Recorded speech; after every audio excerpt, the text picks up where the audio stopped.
जय भीम साथियों। आज हम चर्चा करेंगे जो अभी 2 दिन पहले उत्तर प्रदेश में एक बड़ा हादसा हुआ है, जिसमें सत्संग के दौरान करीब 100 से अधिक महिला पुरुषों की जान चली गई भगदड़ मचने से उस पूरे सत्संग पंडाल में। ये बहुत दुखद है और ये सत्संगों में इस तरह के आयोजनों में हमेशा इस तरह की अव्यवस्था रहती है और जो आयोजन करता है वो ज़्यादा उस पर ध्यान भी नहीं देते हैं। जो बाबे वगैरह ये सब हैं, कथावाचक और ये तमाम लोग कभी ध्यान नहीं देते हैं,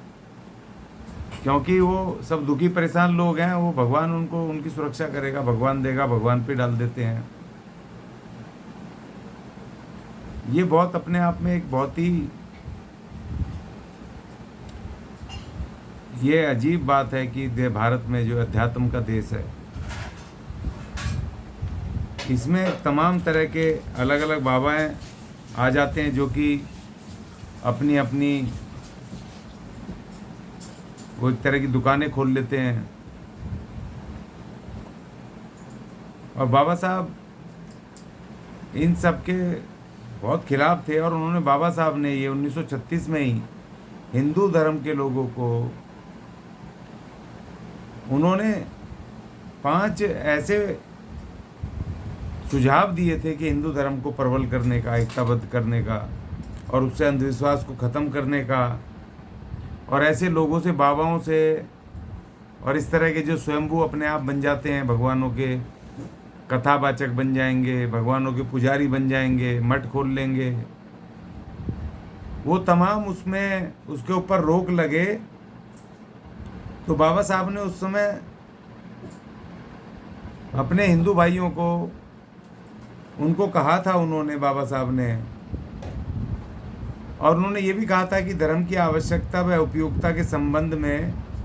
मेरे मन में कोई शंका या संदेह नहीं है। मैं यह भी बता देना चाहता हूँ कि हिंदू धर्म के संशोधित रूप की मेरे मस्तिष्क में क्या रूपरेखा है। मेरे विचार में संशोधन की मुख्य बातें निम्न होनी चाहिए। ये बात उन्होंने कही थी अपनी जाति भेद का उच्छेद। ये जब उन्होंने 1935 में येवला कॉन्फ्रेंस में उन्होंने करीब 10,000 अछूतों के बीच में शपथ ली थी कि मैं हिंदू धर्म में पैदा हुआ, मेरे ये बस में नहीं था, लेकिन हिंदू धर्म में मरूंगा नहीं, ये मेरे हाथ में है। उसके बाद 1936 में जब बाबा साहब की 35 के बाद पूरे देश में हल्ला हो गया कि डॉक्टर अंबेडकर हिंदू धर्म छोड़ेंगे, तो फिर 1936 के आसपास जाति पाति तोड़क मंडल जो आर्य समाज का था, उनका एक सम्मेलन होना था लाहौर में, और उन्होंने बाबा साहब से संपर्क किया और बाबा साहब को उन्होंने कहा कि हम आपको अपने सम्मेलन का अध्यक्ष बनाना चाहते हैं और आप अपना भाषण हमें लिख के भेज दीजिए। तो ये जो पुस्तक है, ये बाद में पुस्तक बनी, ये बाबा साहब का पूरा भाषण था जो उन्होंने उस सम्मेलन के लिए तैयार किया था। और जब ये भाषण की कॉपी एडवांस में जब उनके पास पहुंची, जाति पाति तोड़क मंडल के नेताओं के पास, तो उन्होंने इसको पढ़ के जो बाबा साहब ने लिखा था, पहले तो उन्होंने आग्रह किया बाबा साहब से कि इसमें बहुत सारी चीज़ें बदल ली जाएं, मगर बाबा साहब ने कहा कि मैं इसमें एक शब्द भी इधर से उधर नहीं करूँगा, आपकी इच्छा है, आप मुझे अध्यक्ष बनाएं ना बनाएं। तब उन्होंने उसको पोस्टपोन कर दिया था, स्थगित कर दिया,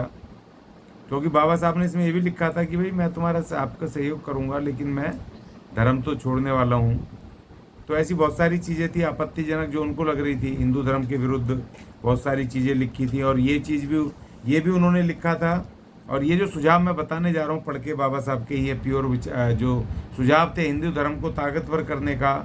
सशक्त करने का और सारे हिंदुओं को एकजुट करने का जो उन्होंने था। तो उन्होंने पहला सुझाव ये दिया था कि अगर ये सब चीज़ें हो जाती हैं तो हिंदू धर्म में एक नई क्रांति होगी, नए परिवर्तन होंगे और हिंदू धर्म इससे सशक्त ही होगा, कमज़ोर नहीं होगा। और जो लोग जो इसमें और अछूत हैं या दूसरे हैं जिनके साथ ये सब भेदभाव होते हैं, तो वो भी तमाम ख़त्म होंगे और इससे हिंदू धर्म की ताकत बढ़ेगी। तो उन्होंने सुझाव दिए थे, तो उन्होंने पहला सुझाव दिया था कि हिंदुओं का केवल एक प्रमाणिक धर्म ग्रंथ होना चाहिए। उन्होंने कहा कि इतने सारे नहीं होने चाहिए, एक धर्म ग्रंथ होना चाहिए जो सभी हिंदुओं द्वारा मान्य स्वीकार्य हो, जो भी जितने भी हिंदू धर्म के लोग हैं, किसी भी वर्ग के, किसी भी कास्ट के, वो सबको वो स्वीकार्य होना चाहिए कि हाँ ये एक धार्मिक ग्रंथ है, सबकी स्वीकृति होनी चाहिए। और उन्होंने कहा इसका अर्थ है कि वेद, शास्त्र, पुराण जैसे ग्रंथ जिन्हें अब तक पवित्र और प्रमाणिक माना जाता है, कानून के द्वारा उनकी यह मान्यता समाप्त की जाए और इन पुस्तकों में दी गई सामाजिक या धार्मिक शिक्षाओं के प्रचार को दंडनीय अपराध माना जाए। जो कि बाबा साहब ने जो कहा, जब उनको संविधान बनाने का मौका मिला तो उन्होंने आर्टिकल 13 में जो मूल अधिकार हैं उसमें सबसे पहले उन्होंने इन सबको उनको ख़त्म किया कि इनकी पुरानी ये जो जितनी मान्यताएं ये हैं, ये अब से ये 26 जनवरी 1950 से ये शून्य होते हैं। तो एक तो उन्होंने ये कहा धर्म ग्रंथ के बारे में। दूसरा उन्होंने कहा कि हिंदुओं के पुरोहित पेशे को अच्छा हो कि समाप्त कर दिया जाए, लेकिन उन्होंने कहा कि ये पुरोहित गिरी जो है, पेशा जो है, ये ख़त्म होना असंभव लग रहा है, क्योंकि ये तमाम अध्यात्म का देश है और लोग भी नहीं मानेंगे इसको। तो उन्होंने कहा कि यह आवश्यक है कि इसे कम से कम वंश परंपरागत ना रहने दिया जाए। जो जिस परंपरागत पैदा होता है, पुरोहित का बेटा पुरोहित ही बनेगा, एक ही जाति का वो है, वो परंपरागत ना हो। उन्होंने कहा और प्रत्येक हिंदू के लिए पुरोहिताई के द्वार खुले रखे जाएं। कानून के द्वारा ऐसी व्यवस्था होनी चाहिए कि कोई भी ऐसा व्यक्ति पुरोहिताई ना कर सकेगा जो सरकार द्वारा निर्धारित परीक्षा पास ना हो तथा सरकारी सनद या लाइसेंस प्राप्त ना हो। अनुमति या लाइसेंस के बिना और उसने जो कोई सरकार परीक्षा उसमें तय करे, उसको पास करे बिना कोई भी पुरोहित नहीं बनना चाहिए। आगे उन्होंने तीसरा जो उन्होंने सुझाव दिया उसमें था ऐसा पुजारी जिसके पास सनद ना हो उसके द्वारा संपन्न संस्कारों को कानून अवैध करार दे, और जिसके पास सनद ना हो ऐसे पुजारी के लिए दंड की व्यवस्था हो। तो ये उन्होंने तीसरा हो दिया कि जिस भी पुजारी के पास ट्रेनिंग ना हो और जिसके पास अनुमति ना हो, लाइसेंस ना हो या जो तय परीक्षा पास ना हो, तो उसके खिलाफ वो पुजारी नहीं होना चाहिए, वो गैरकानूनी हो और उसके खिलाफ दंड का प्रावधान होनी चाहिए। चौथा उन्होंने कहा पुरोहित राज्य का कर्मचारी होना चाहिए और देश के सामान्य नागरिक की भांति देश के सभी कानूनों के साथ साथ राज्य सेवकों की भांति आचरण, व्यवहार, विश्वास एवं उपासना के संबंध में उस राज्य सरकार का अनुशासन लागू होना चाहिए। उन्होंने चौथा ये बताया कि राज्य का अनुशासन लागू होना चाहिए और वो भी सामान्य नागरिकों की तरह हो और तमाम उसके आचार, विचार, आचरण तमाम सामान्य उसमें कानून के दायरे में हो और उसके ऊपर भी सारे कानून लागू हों। पांचवा उन्होंने कहा ICS, उस समय होता ICS अधिकारियों की तरह पुरोहितों की संख्या भी आवश्यकता अनुसार राज्य द्वारा निर्धारित होनी चाहिए। ये 5 बाबा साहब ने सुझाव दिए थे हिंदू धर्म को सशक्त करने के लिए, एकताबद्ध करने के लिए, उसकी शक्ति बढ़ाने के लिए, उसमें एक नए परिवर्तन और पुरानी जो जातिवादी या जो भेदभाव पे आधारित, जो अमानवीय, जो इस तरह की जो वो हैं धारणाएं हैं उसके अंदर, या इस तरह के जो ख्याल हैं वो सब अंधविश्वास पे आधारित तो ख़त्म हो और सभी हिंदुओं के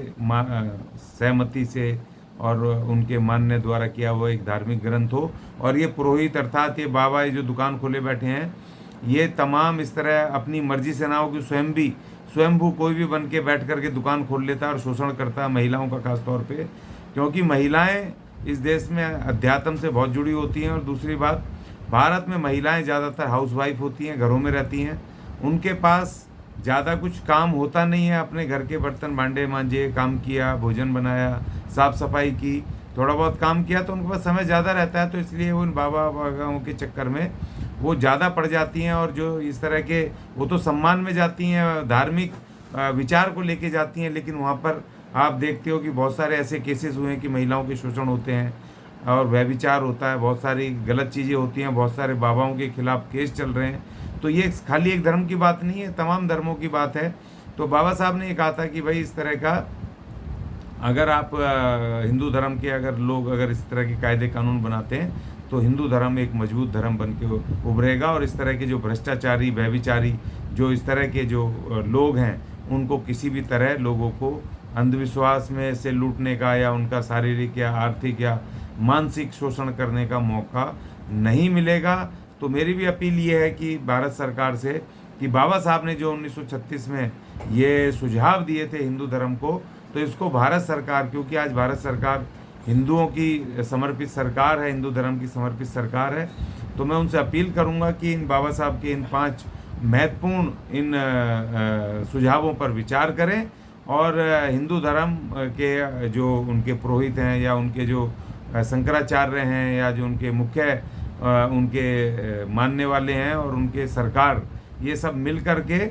एक ऐसी व्यवस्था बनाए कि पुरोहितगिरी प्रॉपर ढंग से उस पर सर्टिफिकेशन कोर्स होना चाहिए, उसके ऊपर ट्रेनिंग हो, सरकार लाइसेंस दे। जिस तरीके से डॉक्टर्स को लाइसेंस मिलता है, उनको डिग्री मिलती है, वकीलों को मिलती है, जिस तरीके से इंजीनियर्स को मिलती है और दूसरे पेशे हैं, सब पेशों में अगर कोई दुकान भी खोलता है छोटी मोटी किसी की, तो उसके लिए भी लाइसेंस लेने होते हैं। कोई छोटी मोटी खाने की दुकान भी